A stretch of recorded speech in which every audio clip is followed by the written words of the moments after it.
Pawan Kalyan frustration peaks లోకి వెళ్ళింది అనేది నిన్న సభ చూస్తే అర్థమైంది. ఈరోజు పవన్ కళ్యాణ్ తెలుసుకోవాల్సింది ఆవేశంగా ఊగితేనో గట్టిగా అరిసి మాట్లాడితే ఓట్లు పడతాయంటే ఆర్ నారాయణమూర్తి గారు ఎప్పుడో ప్రధానమంత్రి అయి ఉండేవారు. సో ఆవేశంగా ఊగామా అరిచి మాట్లాడామా అనేది కాదు, మనం పార్టీ పెడితే ప్రజలకు ఏం చేయబోతున్నాం అనేది చెప్పాలి.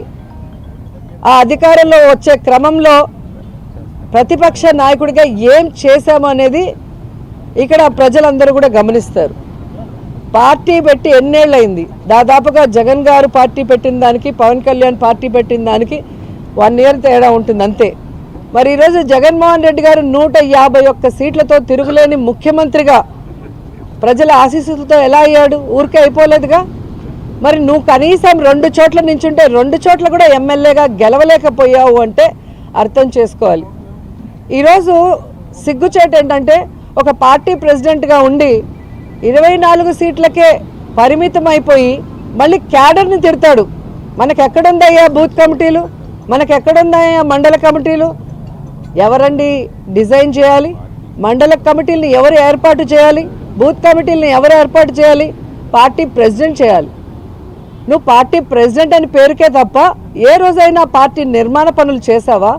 నీ తప్పుని ఈరోజు కార్యకర్తల మీద జన సైనికుల మీద రుద్దాలని నీ ఫ్రస్ట్రేషన్ని చూపించడం అనేది సిగ్గుచేటు.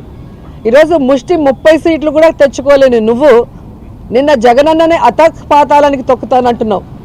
నువ్వు చంద్రబాబు నాయుడు దగ్గర ఊడిగం చేస్తూ ఈరోజు అధపాతాలానికి వెళ్ళావు అనేది నిన్న మీటింగ్తో స్పష్టంగా అర్థమైపోయింది.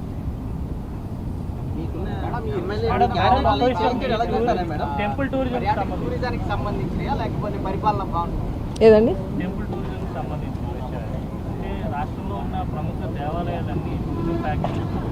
అవునండి,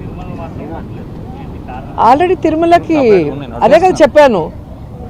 ఈరోజు ఆంధ్రప్రదేశ్లో టూరిజంలో 3rd place వచ్చాము అంటే తిరుమల తిరుపతి దేవస్థానానికి పర్యాటకులు అధికంగా రావటం, అన్ని ఫెసిలిటీస్ తిరుమలకు ఉండటం వల్ల.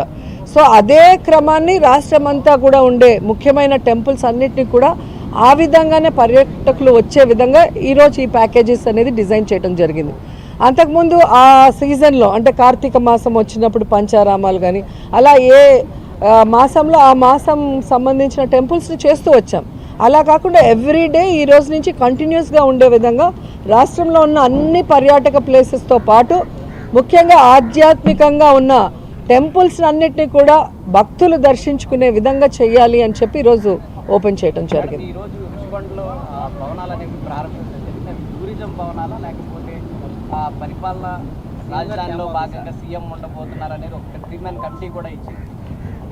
ఈరోజు ఋషికొండలో ఆల్రెడీ హరిత రిసార్ట్స్ అని చాలా పాతవి ఉండేవి, వాటి ప్లేస్లో అత్యంత ఆధునీకరించి ఈరోజు వరల్డ్ క్లాస్ లెవెల్ అని చెప్పచ్చు. ఈరోజు 7 బిల్డింగ్స్ని నిర్మించడం జరిగింది. అండ్ చాలా శుభదినం ఈరోజు, మంచి టైంలో దాని గృహప్రవేశం కూడా చేయటం జరిగింది. యాక్చువల్గా టూరిజం కోసం అన్ని పర్మిషన్స్ తీసుకొని చాలా అద్భుతంగా 7 భవనాల్ని నిర్మించడం జరిగింది. కానీ ఈ మధ్య 3-man కమిటీ ముఖ్యమంత్రి గారు వస్తే మరి పార్టీ కార్యాలయంగా ఎక్కడ ఉంటే బాగుంటుంది అంటే ప్రభుత్వంలో భాగమే ముఖ్యమంత్రి అంటే, పర్సనల్గా కాదు కదా. సో ముఖ్యమంత్రి గారు ఎక్కడుంటే బాగుంటుంది, ఎక్కడి నుంచి పరిపాలిస్తే బాగుంటుంది అన్న క్రమంలో 3-man కమిటీ వైజాగ్లో ఉన్న అన్ని ప్రదేశాలని కూడా సందర్శించారు. దాంట్లో ఇక్కడ ఉంటే బాగుంటుందని రిషికొండని ఫైనలైజ్ చేయడం జరిగింది. సో ఇప్పుడు జగన్మోహన్ రెడ్డి గారు డెసిషన్ తీసుకోవాలి, అక్కడి నుంచి పరిపాలించాలా లేదా వేరే ప్లేస్ నుంచాలి. జగన్మోహన్ రెడ్డి గారు అది డిసైడ్ చేస్తే ఇక్కడి నుంచి చేస్తే బాగుంటుంది అని రిషికొండ నుంచి మరి క్యాంప్ ఆఫీస్గా పరిపాలన స్టార్ట్ అవుతుంది, లేదంటే టూరిజం స్పాట్గానే అది కంటిన్యూ అవుతుంది, టూరిజం రిసార్ట్గానే కంటిన్యూ అవుతుంది.